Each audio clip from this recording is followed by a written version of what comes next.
V soboto se z enotedensko zamudo odpira Mariborski otok, edino kopališče na prostem v mestu.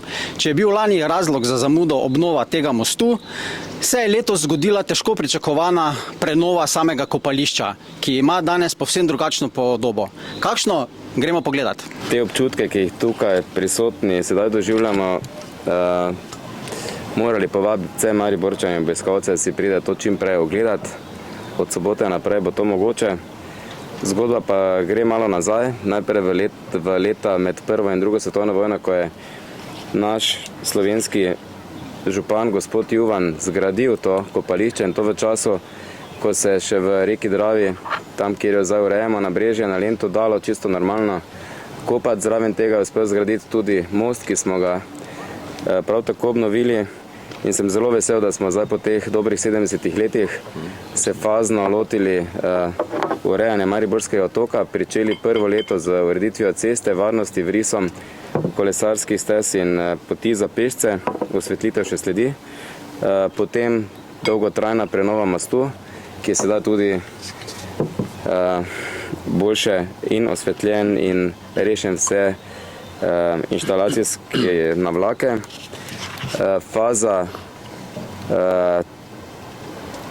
3 je bila ureditev teh lesenih ploščadi, inštalacij in dostopov v stari objekt in ureditev sanitarij. Nadaljna dela bodo fazno tam šla v smeri revitalizacije celotne zgradbe. Za drugo leto bo tukaj bistveno bolj zeleno, bolj varno. Kar se pa samih dostopov in mobilnosti tiče, sem zelo vesel in ponosen, da več ne bo tiste mitnice, ki je v času kopalne sezone onemogočala sprehode in uživanje tega zelenega bisera za vse obiskovalce, razen za tistih, ki so plačali karto za kopanje. To bo sedaj ločeno.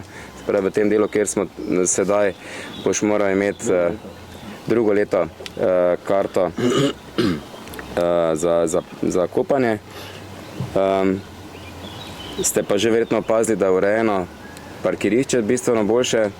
Za drugo leto pa upam, da nam bo uspelo priti z mrežo M-bajka do sem. In je pravzaprav to vse skupaj eno čudovito prenova. Torej slišimo ptičke, zeleno je ostalo, naš zelen biser smo ohranili, bomo pa lahko tukaj bistveno boljše se ohlajali in družili v vodi tudi takrat, ko nismo na morju.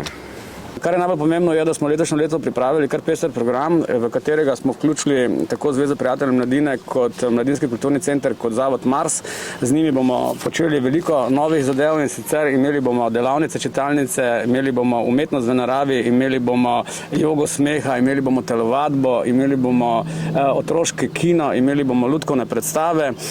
Zadeva danes, takšno kot vidite, še ne kaže končne slike, ampak lahko verjamete, da še pride kar nekaj novih elementov do otvoritve, ki si je želimo v soboto, če bo seveda vreme naklonjeno, drugače pa v nedeljo.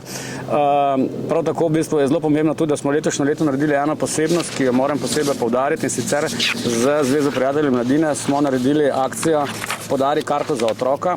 Ta je dobrodelna akcija športnih objektov oziroma Športa Maribor v sodelovanju z Zvezo prijateljev mladine, kjer bo lahko vsak kupil vnaprej tudi karto za otroka, ki jo bo Zveza prijateljev mladine podarila socialno ogroženim otrokom, ki si kopanje na otoku ne more privoščiti. Vsak, ki bo to karto tudi kupil, bo prejel sončna očala skupine JHMB. Kar se tiče parkiranja, naj povem, da kot je že župan uvodoma poudaril, da je urejeno parkirišče na novo, torej je izravnano, povaljeno, tudi obračališče za avtobuse je na novo ograjeno. Pomembna sprememba se mi pozdi, da je vredna omembe, ker ste tudi najbrž sami opazili, da je na levem robu poti proti samemu mostu sedaj zaprta možnost parkiranja vozil z cvetličnimi koriti. Se bomo pri tem vztrajali, ker želimo omogočati kolesarjem in pešcem varno pot do samega otoka, in to je že nameščeno, tako da na tej strani ne bo več možnosti parkiranja. Prav tako bo mestno redarstvo aktivno vključeno v to, da bo nadziralo prometni režim, medtem ko sama parkirna površina kot taka je v volumnu enaka, kot je bila v preteklosti.